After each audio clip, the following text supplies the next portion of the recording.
Welcome to Car Coach Reports. This is 4 Minute Friday, and I'm Lauren Fix for the week ending July 20th, 2018. A special edition live from Mini Takes the States. This is the West Coast run that started in Portland. We all meet in Keystone, Colorado, and the East Coast run is coming from Orlando, Florida. We'll be putting up live feeds that you'll be able to check out. Here's what's going on in your automotive world. Mini Takes the States is our headliner, followed by Tesla tax credits are shrinking, Uber rethinks autonomous cars, and Aston Martin is sold for a record number, and this week in automotive history. Stay right with us.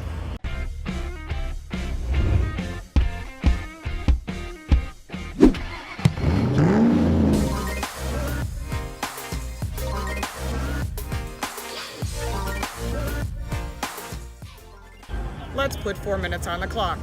Number 1, Mini Takes the States. Every 2 years, Mini owners are so excited they cannot wait to go on Mini Takes the States. Now, if you own a Mini Cooper, you're obviously well aware. This is my 4th Mini Takes the States, and my co-host Paul Bryan, this is his 2nd, and we will be doing live feeds throughout the event from Santa Fe, New Mexico and Durango, Colorado, and the final, where both the East and the West Coast runs meet with over 1,000 cars, tons of people. It will be a blast, and that'll be in Keystone, Colorado. If you're in the area, please come by on Saturday. You will not believe it is spectacular.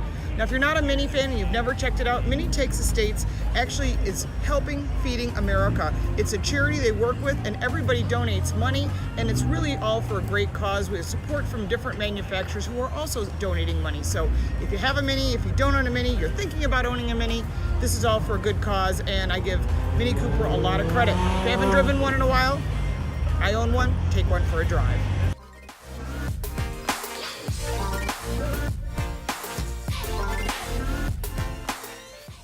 Number 2, Tesla has sold 200,000 vehicles. What does that mean? Well, you might be excited about that, but potential Tesla owners may not be as excited because you're losing that $7,500 tax credit that is the maximum tax credit you can get from the federal government. Once you reach 200,000 vehicles, that tax credit cuts in half. It starts for Tesla at the end of the year. So if you're thinking about buying one, you better buy one before the year comes to an end, or that tax credit will disappear, never to return. They are the only manufacturer selling electric plug-in vehicles that have reached that point. Other manufacturers are coming along, such as Ford and Nissan, but they're far off that number.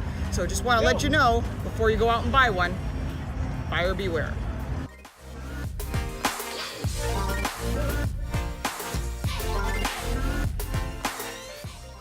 Number 3, Uber is rethinking their autonomous test vehicles. They were the first to get into the market of autonomous testing on the roads with their Uber cars.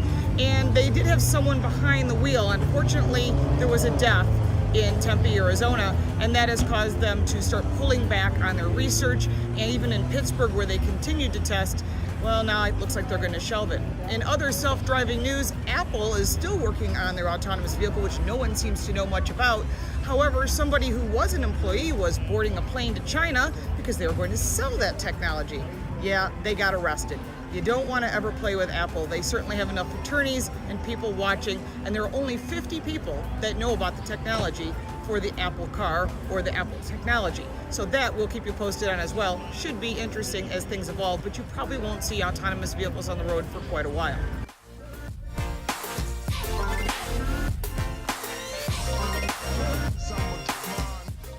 Number 4, James Bond's Aston Martin DB5 sells at the Bonhams auction at the Goodwood Festival for $26.5 million.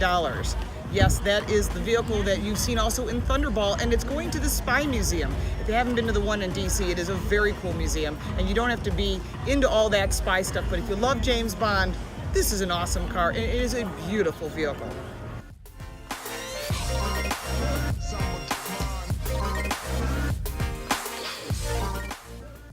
Number 5, this week in automotive history, July 18th, 1936, the Wienermobile, the Oscar Mayer Wienermobile, was launched. It was built in Chicago at the General Assembly plant.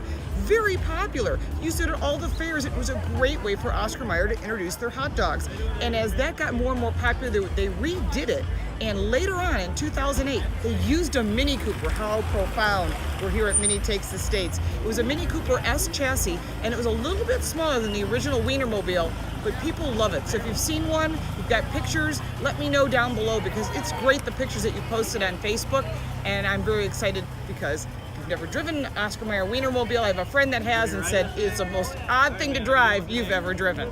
This is what's going on in your automotive world this week. We're having a lot of fun out here, so make sure to join us on our YouTube Live, where you'll hear Paul Bryan and myself doing his turn, her turn reviews all along the way, where we end up at Keystone, Colorado, and 1,000 minis are supposed to be there, so come join us.